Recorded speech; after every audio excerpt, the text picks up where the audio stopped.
I can't believe the initial reactions to the Devil May Cry anime on Netflix was negative because, of course, the longtime fans didn't like the changes they made. But honestly, the adaptation was quite compelling and I just finished it. Let's delve into how good this anime adaptation of Devil May Cry on Netflix was. One of the key elements is the co-leading role of Lady alongside Dante. Literally, she was amazing. This isn't just about splitting screen time. It allowed the series to explore the Devil May Cry world from a different perspective instead of Dante's. We still had a lot of Dante, but Lady's perspective was cool too. From her backstory to how she was throughout the anime was amazing. Lady's grounded human perspective and her own complex history provide a strong contrast to Dante's more carefree demon-slaying antics, creating a compelling dynamic and offering viewers a richer understanding of the world's conflicts and the consequences of Sparta's actions. It was absolutely amazing how you had that side as well, and then you had White Rabbit's side as well with his contrast, especially the backstory of Lady and White Rabbit going side by side in episode 6 was absolutely amazing, and I was so intrigued by it. Also, I think another significant aspect is the anime's willingness to delve into more nuanced themes and character development.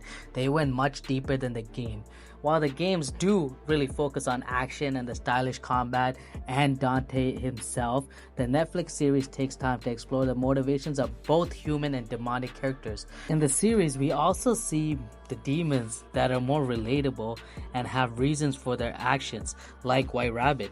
And Lady's personal journey through the world, grappling with the legacy of Sparta, is a narrative thread that hasn't been explored with such depth in the games. This adds a layer of dramatic weight and intellectual engagement that some fans might appreciate, even if it deviates from the game's more straightforward narratives. Like, for me, I loved it because also the anime masterfully captures the early 2000 action movie aesthetic, which feels incredibly fitting for the Devil May Cry universe. The over-the-top action, reminiscent of films like Matrix Reloaded and The Raid, combined with a nostalgic soundtrack. I loved the soundtrack. It was amazing, featuring Rage Against the Machine and Papa Roach. It creates a distinct and energetic vibe, and I was so hyped every episode, especially the opening. I love Limp Bizkit, and when I heard that, I got super excited to watch the episode. It was great. But let's talk about Dante. Dante was amazing. He was voiced by my favorite voice actor, Johnny Young Bosch. At times, especially in one of the episodes where he's about to enter the demon realm, hell, he puts a sword on his back, and I had to double check myself, and I actually thought it was Ichigo Kurosaki's voice, and I was like, bro, that is crazy, man. The same voice actor for Ichigo Kurosaki is voicing Dante. I absolutely love that. And even one of the first looks, it looks like it was inspired from Ichigo's look in Bleach as well. You know, Bleach is goated. And so was Johnny Young Bosch in this anime. And honestly, also Kevin Conroy. Rest in peace. We remember him for Batman, but honestly, he did amazing as Vice President Baines. And according to Adi Shankar, he did the recording before he passed away, and this guy kept it and used it. Like, people don't know, it took 7 years to make Devil May Cry, and it was actually worth it when it came out. Look, the game Devil May Cry 5 is getting downloaded on Steam at a much higher rate now after the anime.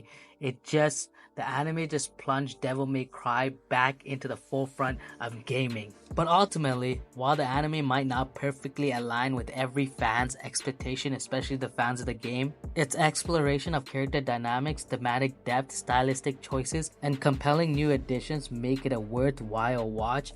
Honestly, I think it's arguably a franchise revitalizing adaptation, and it's going to be crazy when the second season comes out, because we see the end where the humans go into the hell and they take over, and we finally see Virgil come into the jail and break everybody out. And you know the next season is going to be absolutely fire.